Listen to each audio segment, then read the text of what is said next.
प्यारे की जय। गोसाई श्री विठलनाथ जी की जय।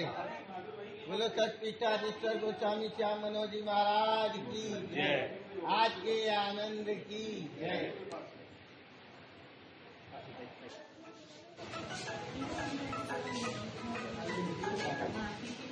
वीरों की बच्चा भी है।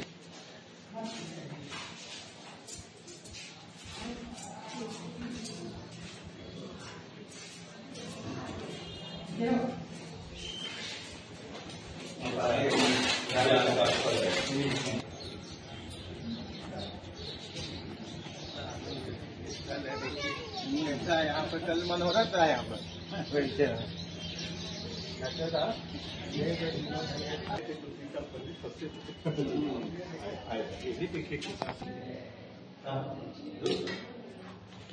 जय गुरु श्री वल्लभाधीश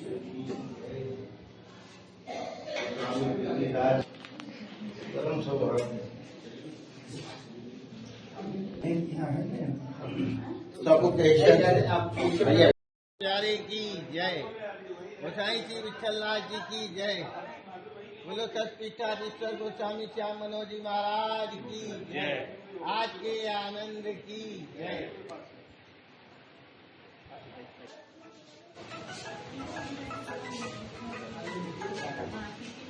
वीरों की बच्चा भी है।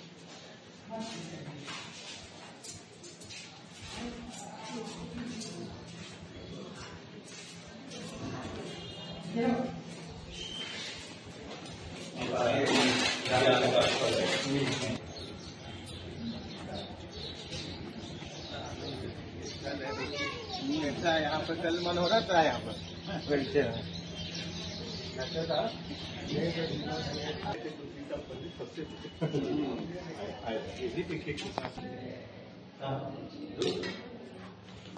जय गुरु श्री वल्लभाधीश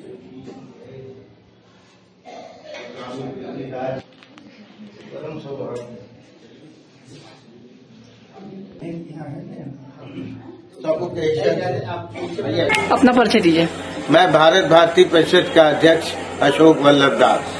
आज यहाँ किस तरह का कार्यक्रम चल रहा है? ये विगत 31 वर्षों से लगातार हमारे सतपीठाधीश्वर गोस्वामी श्याम मनोहर जी की कृपा से, जो इस भोपाल मंदिर के पीठाधीश्वर भी है और ये विठल वल्लभ विठल के वंशज भी हैं और ये हमारे भारत भारती परिषद के संरक्षक भी हैं।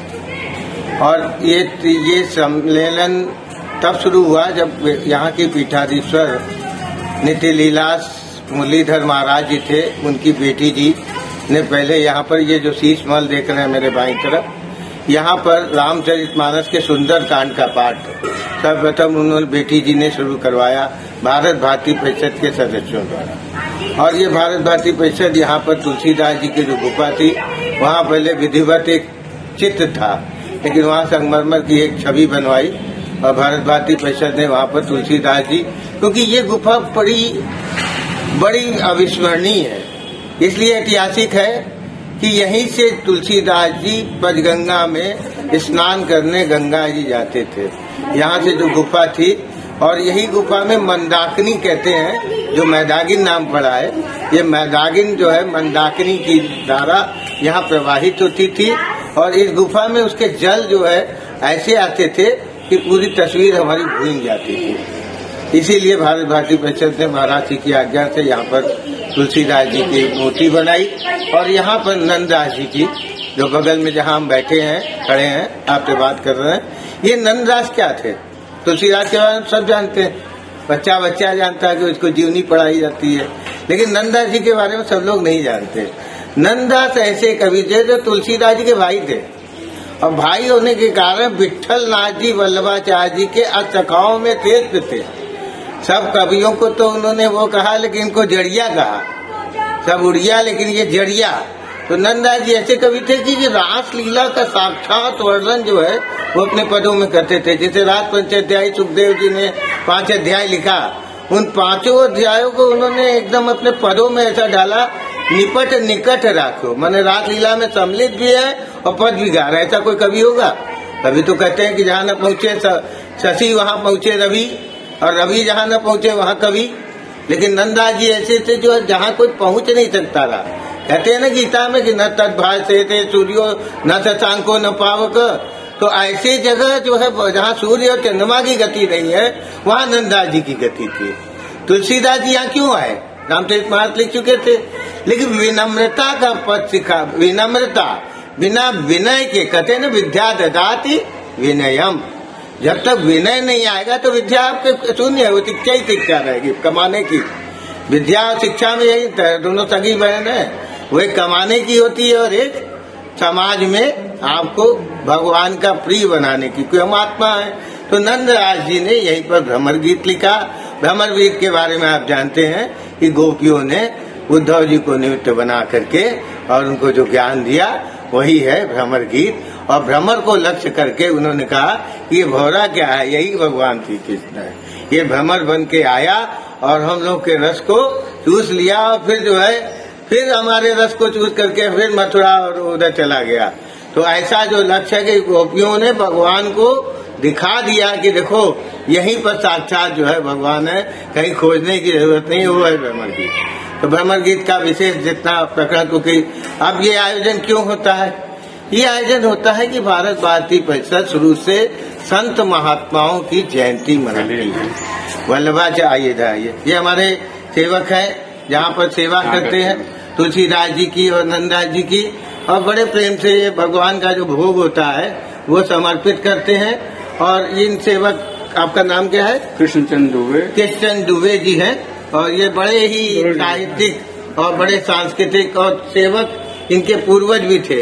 तो आप कहने का मतलब है कि नंददास तुलसीदास जी दोनों भाई थे चचेरे, और यहीं पर गोपाल मंदिर में एक तरफ इन्होंने विनय पत्रिका की रचना लिखी और एक तरफ यहाँ पर इन्होंने भ्रमर गीत की रचना। ये दो संस्थाएं, भारत भारती परिषद, मुकुंद गोपाल सेवा संस्थान, हमारे पदाधिकारी यहाँ पर खड़े हैं, प्रचार मंत्री अतुल शाह जी, इधर आइए मेरे बगल में।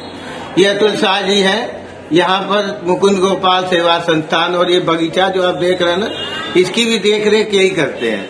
तो इनको हम बगीचे वाले भी कहते हैं, और प्रेस वाले कहते हैं कि आपने इनको जो है प्रेस मीडिया इनसे बहुत प्रसन्न रहता है कि इस तरह से इन्होंने यहाँ सेवा किया कि गोपाल मंदिर का जो प्रचार प्रसार है वो पूरे भारतवर्ष में फैला कि ये षष्ठ पीठ है।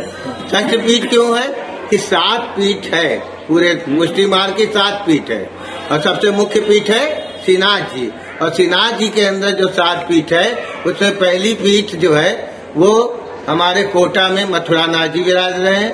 उसके बाद द्वितीय पीठ है विट्ठल नाथ जी नाथद्वारा में विराज रहे हैं। तृतीय पीठ द्वारकाधीश है, वो काकरोली में विराज रहे हैं। चौथी गोकुल नाथ जी है, गोकुल में विराज रहे हैं। 5वीं गोकुल चंद्रमा जी है, कामवन में विराज रहे हैं। और छठी ये जो है सबसे महत्वपूर्ण, छठी ये नहीं कहेंगे, ये सबसे बड़ी पीठ है 7 पीठ में, इसलिए कि इसको वो अधिकार मिला जो अन्य पीठ को भी नहीं मिला।